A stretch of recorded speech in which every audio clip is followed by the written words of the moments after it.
If you're new, press the bell icon to get the latest notifications.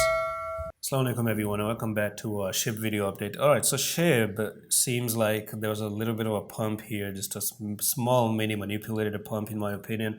And I do have this particular support level for SHIB that I'm looking forward to, and you guys have to be very careful about SHIB on the daily time frame.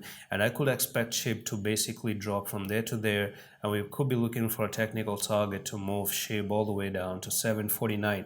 So at the moment, this is what I'm just about to say. A very quick update here. You do have this one support there, one support right here, moved up a little bit, break to the downside, and you made this bearish closing. You made a closing right over there, but then again, this pump is just to liquidate people who are trying to short SHIB right now, and instead you can end up making that wick to the upside like this, and you can see it's a clear rejection right at that thing. So what was support here is now turning to be a resistance right there. Okay, so you guys got to be careful. It's a very quick update right now, and I still have technical targets to go all the way down. Just doesn't stop there, and Bitcoin also looks to drop down. So happy trading. And by the way, here we are. Okay, so bear flag on the weekly time frame right there, and you can say that we're looking for a technical target to go from there to there, and we could still come down to 622 as your next technical target. And that's pretty much it for this update on SHIB. I'm going to see you in the next one. Allah Hafiz.